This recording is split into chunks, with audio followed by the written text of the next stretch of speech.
À tous les start-upers, bonsoir. Je suis Thomas, voici Thibaut, et nous allons vous présenter l'arrière-boutique.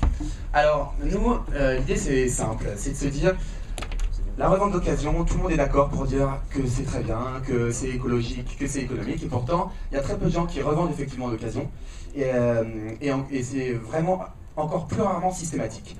L'idée pour nous, elle est simple, elle est de dire que tous ceux qui vendent, avant d'avoir vendu, ils ont acheté. Et notre solution, elle est encore plus simple, c'est de dire qu'on va aller récupérer la fiche produit au moment où le produit est acheté, et tout ça va être stocké dans une page personnelle, l'arrière-boutique. Alors, comment ça marche? Je sais pas, tout le monde n'était pas là au début, mais si vous vous rappelez, on ne savait même pas si c'était possible techniquement. Aujourd'hui, on sait non seulement que c'est possible, mais on a déjà l'ébauche de ce qui sera un des moyens pour ajouter un produit sur l'arrière-boutique, à savoir un plugin Chrome. Donc comme vous voyez, là, je suis sur la Fnac, je viens de mettre un Apple, il passe dans mon panier, et là, qu'est-ce qui se passe? Tout simplement, il y a le plugin qui me permet d'un clic d'ajouter l'objet à l'arrière-boutique. Donc là, la version réelle s'arrête, on va basculer sur une version mock-up qui va vous montrer toutes les fonctionnalités de l'arrière-boutique. Donc c'est la home page, on voit tous les produits que j'ai achetés dernièrement, on voit le prix que je peux espérer avoir si je le revends. On peut surtout voir en fait les sollicitations des gens qui auraient envie d'acheter ce que je possède. Donc si on clique là par exemple pour l'appareil photo Sony, je vois qu'il y a 2 personnes qui m'ont sollicité. Je développe, je vois effectivement qu'il y en a un qui me propose 130 €. Moi ce produit, bah, j'avais pas envie de le vendre, mais vu qu'on me fait une proposition alléchante, bah ouais, du coup je vends, je clique, je valide, ça expédie vers Price Minister, la personne reçoit son email, et du coup c'est bon, la transaction est quasi sûre de se faire. Mais ça va même plus loin. En fait, on permet aux gens qui vendent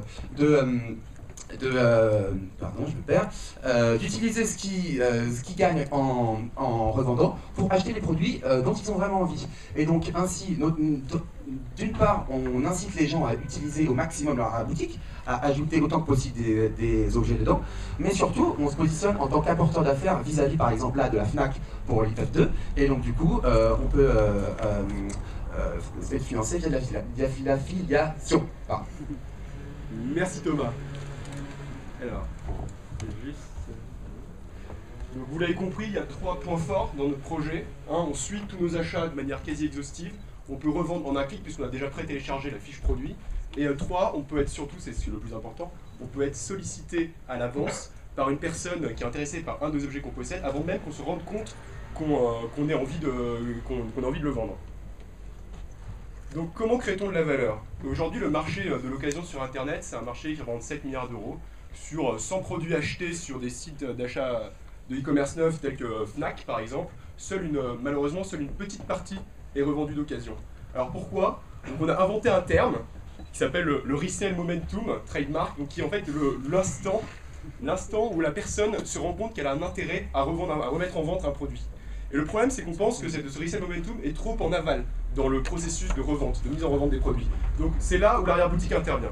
Elle se greffe dans cet écosystème avec pour but de déplacer en amont ce resale momentum afin de capter le futur revendeur au moment de l'achat. Donc comment capter de la valeur? Donc on a une stratégie dans une phase de développement en 3 temps qui est basée sur 3 sources de financement. La première, donc, comme le disait Thomas, c'est de l'affiliation avec le système de Buy for Free. La seconde, c'est le développement dès qu'on atteint une certaine masse critique d'une marketplace sur le modèle de l'achat-vente garantie entre nos utilisateurs. Et la troisième, la plus importante, c'est la base de données. La base de données qui sera extrêmement qualifiée et ayant atteint une masse critique suffisante, on pourra la valoriser. Donc il y a beaucoup de choses qu'on peut faire à partir de cette plateforme. Voilà, merci beaucoup pour votre attention et place aux questions. Merci.